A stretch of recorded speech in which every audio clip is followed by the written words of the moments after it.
Hi, this is Joanne from Everyday Alignment, and we're back with a video that's all around money energy. And in particular, this video is going to focus on your money story, looking at what your money story is now, how your money story has developed over the years, and the steps that you can take to start changing that.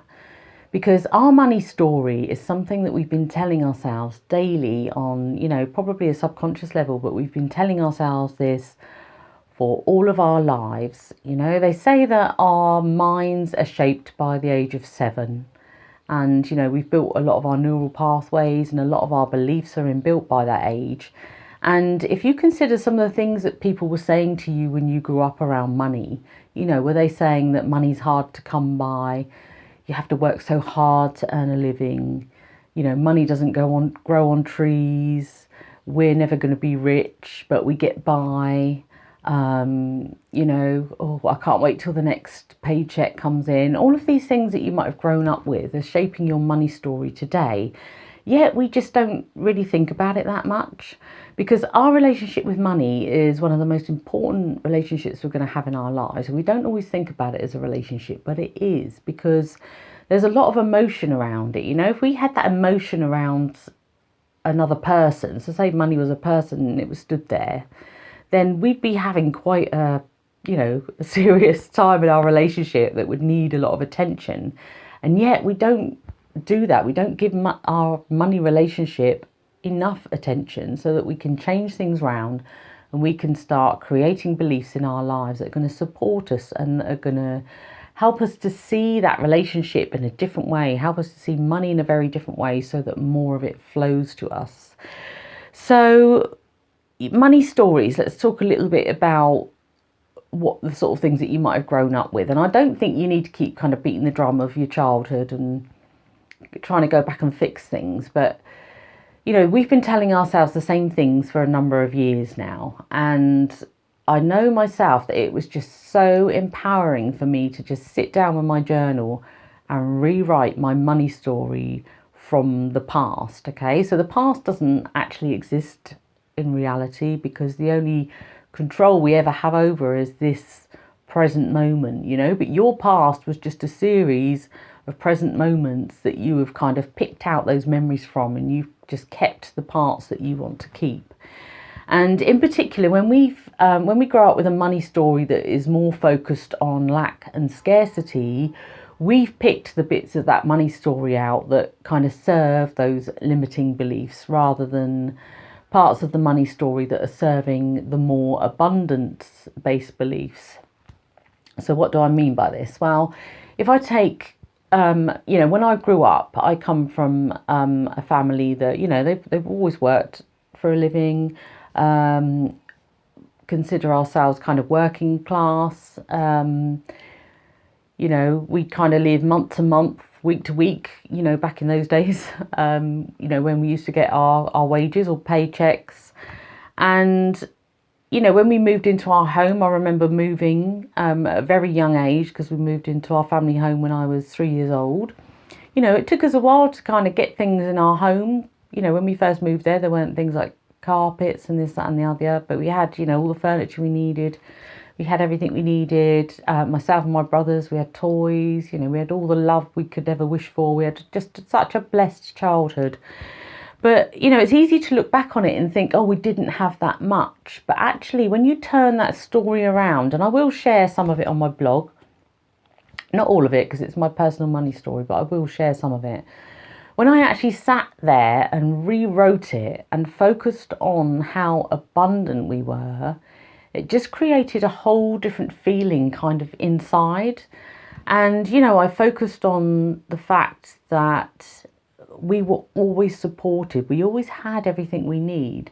I mean, I remember my mum telling me about times when, her and my dad used to kind of just eat such basic food so that us kids could have better dinners. Well, it's things like that kind of stick with you, and they can lean towards lack, but actually we were always supported. We always had everything we need to be nourished, to be brought up in an environment that was like full of love. We had a house we we had a fire and then we had central heating. So we had everything we needed in life. And, as I grew up, my parents kind of learnt different ways to manage their money, and they saved more and we had more. And it was just so empowering to just sit there, think about the way I grew up, and actually think about how abundant we were. So, I totally rewrote that money story. Such a powerful exercise. Now, for some of you, the free flow writing or journaling won't be your thing, and that doesn't matter. It could be that you kind of list out what you want your beliefs to be around your money story as you grew up, if you actually want to go back there and address that money story. Because we don't always have to go back to our childhood and just kind of pick things out of there. It could be that you just want to change your money story today, the things that you're telling yourself today, the things that you're talking to with other people on a day-to-day basis. So let's just look at that for a moment as well.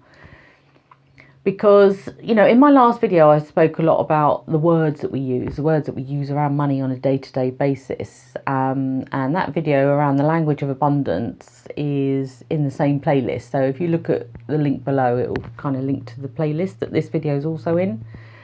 And it's such an interesting thing, because actually if you stop to look about the way we interact with others around money, as human beings, we're so empathetic. It's our nature to be empathetic. So if people turn around to tell us that they're broke or they're skin, or, someone said yesterday, let me look at the money that we've been paid so that I can kind of look at it before it all disappears again.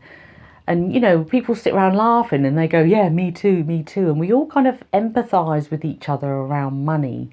But all of this empathy that we're doing with other people, all of these things that we say day to day to other people, all of these things that we say to ourselves, all of the things that we kind of worry about, they're all creating this money story of ours that is actually kind of hardwiring in our neurons, and that's kind of creating our life experience, because this is what we're going to see, this is what we're going to attract into our lives. And, as any of you know, if you're kind of into the energy thing like I am, what you put out there, you get back. So if you're constantly focusing on what you don't have, if you're constantly having conversations with other people about, how broke you are,